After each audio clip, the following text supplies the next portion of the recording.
বললাম তো চাঁদাবাজি তো বেটার আপনার জাকাতের চেয়ে, ফেতরার চেয়ে, নীলার চেয়ে বেটার। আমি আবারও বলছি আপনাদের ব্যাংক বানানোর ক্ষমতা নেই, এমএসসি বানানোর ক্ষমতা নেই। এটা হলো সমস্যা, আর This is কিছু the না। problem. আপনাদের আপনি কি যোগ্যতা চাঁদাবাজি আর লুটপাট। শুনেন, আপনার কি দুইটা হাত নাই, দুইটা পা নাই? আপনার আমরা তো ব্রেন কাজ করেই খাচ্ছি। আপনি কি কাজ করেন? আপনি তো বাইরে থেকে দেশে থেকে সবার জাকাতের টাকা নিয়ে কে খান। বলছে জাকাতের ফান্ড ক্যারি করে একটা খান। প্রমাণ দিতে পারবেন না। আসসালামু আলাইকুম রহমতুল্লাহ। সুপ্রিয় দর্শক, বিএনপি নেত্রী নীলুফার চৌধুরী এর আগেও শরীয়তের বিধান নিয়ে বেয়াদবি করেছে, মিথ্যাচার করেছে। আজকেও তিনি আল্লাহর বিধান জাকাত সম্পর্কে বাজে মন্তব্য করেছেন। তিনি বলেছেন যে জাকাতের চাইতে চাঁদাবাজি উত্তম।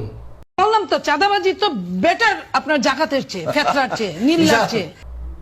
তো এর সাথে তিনি জামাতে ইসলামীকে ঘিরে অনেক মিথ্যাচার করেছে। তো দর্শক, আজকের ভিডিওতে সবগুলোর জবাব দেওয়ার চেষ্টা করব এবং তথ্য প্রমাণ সহ আপনাদের সামনে জবাবগুলো তুলে ধরব।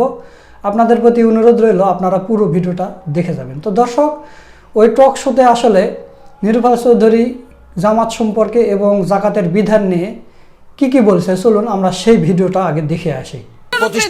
বললাম তো চাঁদাবাজি তো বেটার আপনার জাকাতের চেয়ে, ফেতরার চেয়ে, নীলার চেয়ে বেটার। আমি আবারও বলছি যে চাঁদাবাজি শাস্তি আছে, অপরাধের শাস্তি আছে। মার্ডারের শাস্তি কি 302 ধারা, আর নরমাল শাস্তি কি আপনার অ্যাটেম্পট টু মার্ডারের শাস্তি কি, দুটো তো এক না। আপনি যেটা করছেন, আপনি তো সম্পূর্ণ অন্যায় দিয়ে আপনি ইসলামী ব্যাংক বানাইছেন, আপনি পরিবহন বানাইছেন, আপনি আপনার মতো করে বাংলাদেশের অনেক জায়গা জমি কিনছেন, আপনার মতো করে আপনি তো সরকার না, আপনি তো সামন্তবাদ হয়ে গেছেন, আপনি একটা সামন্তবাদ হয়ে গেছেন।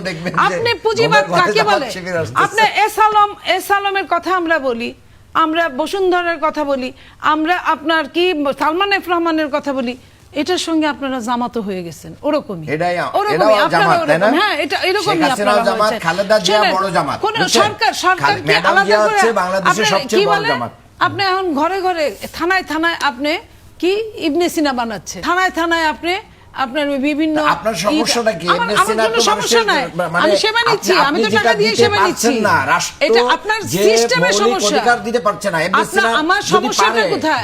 আপনারা পারেন না, আপনাদের দ্বারা আগামী দিনে রাষ্ট্রে কোনো কিছু মানুষ আশা করতে পারে না। আপনাদের ব্যাংক বানানোর ক্ষমতা নেই, ইবনে সিনা বানানোর ক্ষমতা নেই। এটা হলো সমস্যা, আর This is কিছু the না। problem. আপনাদের আপনি কি যোগ্যতা চাঁদাবাজি আর লুটপাট। আপনার কি দুইটা হাত নাই, দুইটা পা নাই? আপনার ব্রেন কাজ করে খাচ্ছি। আপনি কি কাজ করেন? আপনি তো বাইরে থেকে দেশে থেকে সবার জাকাতের টাকা নিয়ে খান। কে বলছে জাকাতের ফান্ড ক্যারি করে খান? একটা প্রমাণ দিতে পারবেন না। সম্পূর্ণ তাই। আপনি সেটার উপরে দাঁড়ায় আছেন। ইসলামী ব্যাংক, এমএসসি না যে পরিমাণ জাকাতের টাকা দিয়ে স্কলারশিপ দেয় সাধারণ মানুষকে, সেটা আপনার ধারণার বাইরে। এসব কইতে গেলে আমি আবারও সাইবার বুলিং এর শিকার হব। কেন সাইবার বুলিং এর শিকার হবেন? আপনাদের বট বাহিনী চালান, আপনারা আমাদেরকে জাকাতের যারা টাকা গালি দেয় তারা কাদের বট বাহিনী? বট বাহিনীর একটা অর্থ আছে জানেন? আপনাদের কেউ গালি দেয় না। BNP online team. হ্যাঁ, এটা আপনি বানাইছেন, আপনি তো কত কিছু বানাবেন। এই বট বাহিনী হচ্ছে আপনার জামাতের টিম। এই বট বাহিনী হচ্ছে আপনারা যে 50,000 জাকাতের টাকায় চলে। হ্যাঁ, অবশ্যই। মাসে আপনার 6-7-10 কোটি টাকা দিয়ে ওদেরকে পালে, ওদেরকে বেতন দেয়, ওরা বেতনভোগী। আপনি দেখবেন পড়াটাও পড়ে নাই। আপনি কি বলছেন ওটাও পড়ে নাই। একজন লিখার সাথে সাথে সেম গালি 1000 জন দিয়ে ফেলছে। শেখ হাসিনা 1000 জন দিয়ে ফেলছে। জামাত আতঙ্কে ভুক্ত, আর আমলিগ আপনারাও এখন একই আতঙ্কে ভুগতেছেন। আল্লাহই জানে কি হবে। আপনারা তো আমাদের ঘরেও আছেন, যেটা আমাদের নেতা তারেক রহমান সাহেব বলছেন, জামাত শিবির বলে ফেলেন না। তারেক রহমান সাহেব বলছেন যে তুমি আরেকবার কথা বললে আমি কিন্তু তোমাকে গুপ্ত বলবো। এই যে গুপ্ত আপনারা পাঠায় দিবেন, পরিচালনার মতো ছাইড়ে দিবেন, উত্তরে যা, দক্ষিণে যা, পূর্বে যা, পশ্চিমে যা। এই উত্তর পূর্ব পশ্চিম দক্ষিণ দেশটাকে গিলে খেয়ে ফেলতেছে। আরেকজনের সন্তান ভালো কাজ করলে আপনার কাছে খুব ঈর্ষা হয়। আপনারা শুনেন, এই যে আপনি মনে করেন এস আলম ধরেন আপনাদের ইসলামিক ব্যাংক নিয়েছে, ভালো কথা, আপনি তার বিচার করেন। শুনেন, আপনাদের আপনারা 10,000 5,000 লোকের চাকরি খাইলেন কেমনে? আমাকে বলেন তো। আপনাদের যদি না হয় আইন অনুযায়ী রেজিস্টার্ড একটা প্রতিষ্ঠান, ওই লোকগুলা কি ব্যাংকের মালিক? যারা চাকরি খাইছেন, কে খাইছে চাকরি? আপনারা খেয়েছেন। কে বলছে আমরা খেয়েছে? এই যে আপনারা তো কোনো কিছু স্বীকার না করলে প্রতিষ্ঠানে ইল্লিগাল ভাবে কিভাবে ঢুকলো? প্রতিষ্ঠানের নিয়ম বহির্ভূত সেই প্রতিষ্ঠান ব্যবস্থা নিচ্ছে। আপনি এটা দলীয় ভাবে কিছু মাইনে নিলেন, আপনারা আনেন না। এস আলমের টাকা দিয়ে আনেন, ওটা তো আনতে পারবেন না। টাকা দিতে আপনারাই নিয়ে আসবেন। আপনারা ব্যাংক রেজুলেশন পাস করেছেন, ছাপুষার কর্মচারী তার চাকরিটা খাইলেন, আর এসআরএম টাকাটা চলতে পারেন। আমরা বিরোধিতা করেছি, এখনো করছি। ব্যাংক রেজুলেশন আইন দিয়ে মূলত আপনারা হচ্ছে এসআরএমকে পুনর্বাসন করেছেন। আপনারা আপনাদের দলীয় লোককে বাংলাদেশ ব্যাংকের গভর্নর বানিয়েছেন।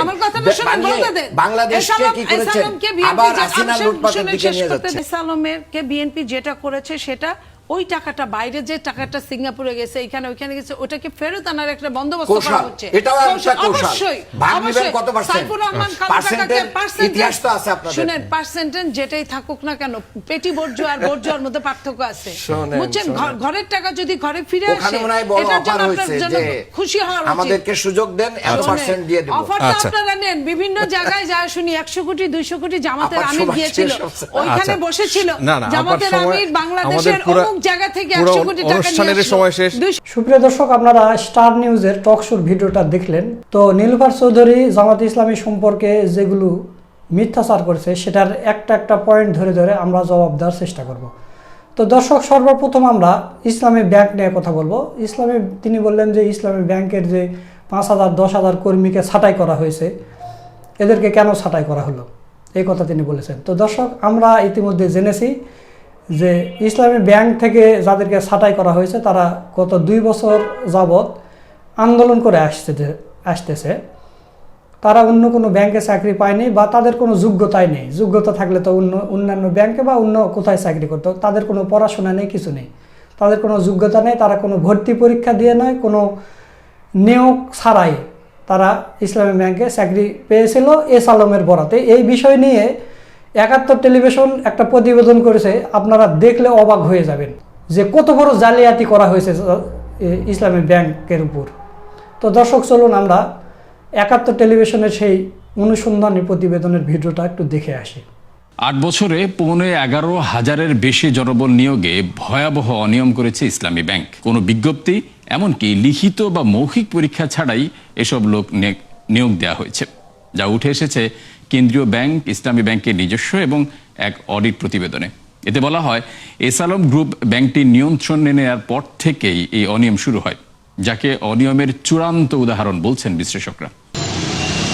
দেশের শরিয়া ভিত্তিক প্রতিষ্ঠানগুলোর মধ্যে শীর্ষে ইসলামী ব্যাংক বাংলাদেশ। দেশব্যাপী 400 শাখা নিয়ে পরিচালিত এই ব্যাংকে রেমিটেন্সও আসে সবচেয়ে বেশি। কিন্তু 2017 সালে এসআরএমের কবজা যাওয়ার পর থেকে জোরালো হয় নানা অনিয়ম, যার মধ্যে সবচেয়ে ভয়াবহ ছিল নিয়োগ প্রক্রিয়া।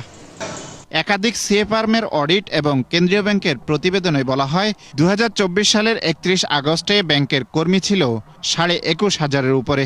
এর মধ্যে 2016 সালের 1 মে থেকে ওই সময় পর্যন্ত নিয়োগ দেওয়া হয় 11,500-এর বেশি, যার মধ্যে 10,366 জন ছিল সরাসরি নিয়োগ, অর্থাৎ নেওয়া হয়নি কোনো পরীক্ষা কিংবা যাচাই করা হয়নি যোগ্যতাও। আর 8,500-এর জন্য দেওয়া হয়নি কোনো নিয়োগ বিজ্ঞপ্তিও। এ কাজকে বৈধতা দিতে পরিবর্তন আনা হয় মানব সম্পদ নীতিমালায়, যেখানে জরুরি প্রয়োজনে সব নিয়ম শিথিল করার ক্ষমতা দেওয়া হয় এমডি ও সিইওকে। বাংলাদেশ ব্যাংক, ইসলামী ব্যাংক সহ বিভিন্ন ব্যাংকের মধ্যে নিয়োগ অভিযোগ নিয়ে তদন্ত করছে। তদন্তে যদি তাদেরই যে পলিসি তার গ্রস ভায়োলেশন দেখতে পায়, অবশ্যই সে ব্যাপারে বাংলাদেশ ব্যাংক প্রয়োজনীয় নির্দেশনা প্রদান করবে। এই নিয়োগে চট্টগ্রামের পটিয়ায় চেয়ারম্যানের বাসভবনে রাখা হতো সিবি জমার বক্স, যেখান থেকেই সরাসরি নিয়োগ দেওয়া হয় কর্মকর্তাদের। এই প্রক্রিয়ায় শুধু পটিয়া থেকে নিয়োগ দেওয়া হয় 5,000-এর বেশি কর্মকর্তা। যেভাবে ঢুকেছিলেন সেইটাই কমপ্লায়েন্ট ছিল না বাংলাদেশ ব্যাংকের গাইডলাইনের সাথে। সেখানে নন কমপ্লায়েন্ট পথে আগে ঢুকেছিলাম, কাজেই এখন আমাকে আবার পুনর্নিয়োগ দিতে হবে, সেই দাবির বৈধতা দেওয়া তো খুব ইজি না। এটা তো আর কোন গাইডলাইনের মাধ্যমে আপনি এটাকে জায়েজ করবেন। প্রভিশনারি অফিসার নিয়োগের ক্ষেত্রেও ছিল নজিরবিহীন জালিয়াতি। যেমন 2019 সালের একটি ব্যাচে লিখিত পরীক্ষায় মাত্র 36 জন পাশ করলেও মৌখিক পরীক্ষায় ডাকা হয় 52 জনকে। এছাড়া ডিএমডি ও উচ্চপদস্থ কর্মকর্তাদের ক্ষেত্রেও আমলে নেওয়া হয়নি কেন্দ্রীয় ব্যাংকের নীতিমালা। ফলে মাত্র 8 বছরের অভিজ্ঞতায় ডিএমডি হওয়ার ঘটনাও ঘটেছে এ সময়ে, যেখানে ডিএমডি হতে ব্যাংকিং অভিজ্ঞতা থাকার কথা 20 বছর। প্রতিবেদন অনুযায়ী অতিরিক্ত 2,900 কর্মকর্তা নিয়োগে ব্যাংকের বাড়তি খরচ হয়েছে প্রায় 500 কোটি টাকা। এইভাবে মব প্রেসার দিয়ে সিদ্ধান্ত আদায় করে নেয়া, এটা তো শুধু বর্তমানের বিষয় না, ভবিষ্যতের জন্য একটা খারাপ নজির সৃষ্টি করে। আমরা তো আস্থা ফিরিয়ে আনার চেষ্টা করছি। এটা তো আস্থা ফিরিয়ে আনতে কোনো রকম অবদান রাখবে না, বরং আস্থার ঘাটতি বাড়াতে পারে। নতুন বোর্ড দায়িত্ব নেওয়ার পর বিশেষ পরীক্ষা গ্রহণের কথা থাকলেও তাতে অস্বীকৃতি জানায় 5,000 কর্মকর্তা, যাদেরকে শেষ পর্যন্ত চাকরিচ্যুত করা হয়।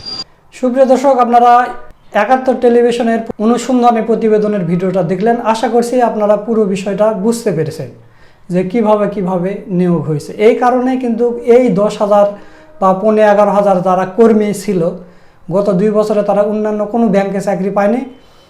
এই কারণে তারা রাস্তায় নেমে এখন পর্যন্ত আন্দোলন করে যাচ্ছে। ইসলামী ব্যাংক যদি আরও 10 বছর এদেরকে না নেয়, আরও 10 বছর এরা আন্দোলন করে যাবে। এরা নিয়োগ ছাড়াই, কোনো ভর্তি পরীক্ষা ছাড়াই ইসলামী ব্যাংকে ঢুকেছে এবং হাজার হাজার কোটি টাকা এরা সরাইছে।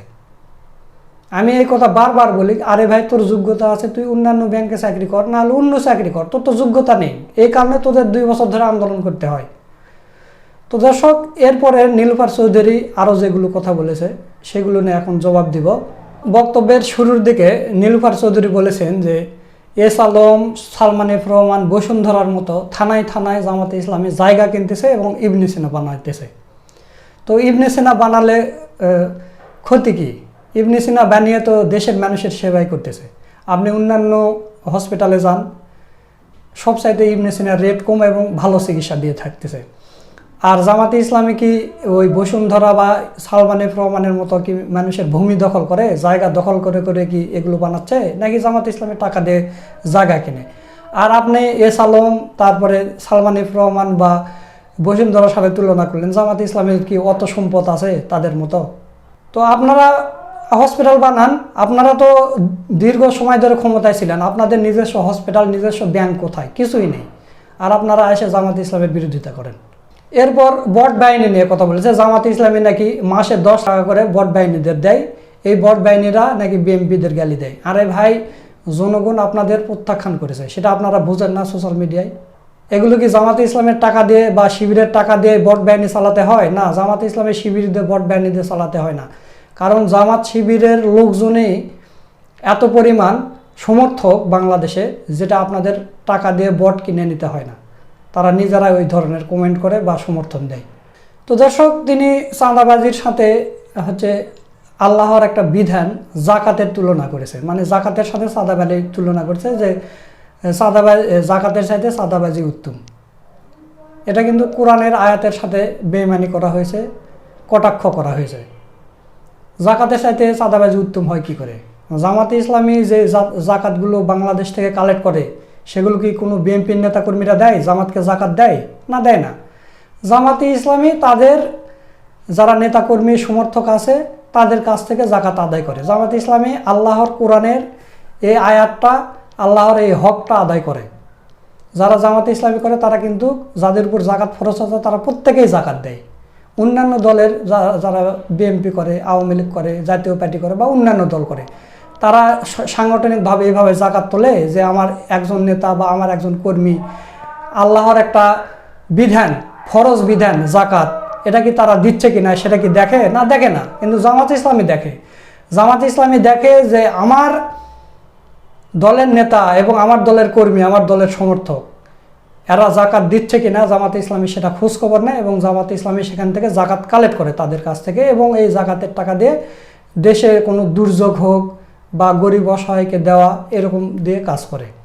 আর এই নীলুফার চৌধুরী সেই জাকাতের সাথে চাঁদাবাজির তুলনা করছে, যে চাঁদাবাজি নাকি উত্তম, জাকাতের সাথে বেটার। তো দর্শক, আশা করছি নীলুফার চৌধুরীর কথাগুলোর জবাব আপনারা কিছুটা হলেও আজকের এই ভিডিওর মাধ্যমে পেয়েছেন। তো সব মিলে আজকের এই ভিডিওটা আপনাদের কাছে কেমন লেগেছে তা অবশ্যই কমেন্ট করে জানিয়ে দেবেন, এবং এই বিএনপি নেত্রী নীলুফার চৌধুরী সম্পর্কে আপনাদের মতামত কি সেটাও কমেন্ট করে জানিয়ে দেবেন। ভিডিওটা ভালো লাগলে শেয়ার করবেন। সকলকে ধন্যবাদ। আসসালামু আলাইকুম ওয়া রাহমাতুল্লাহ।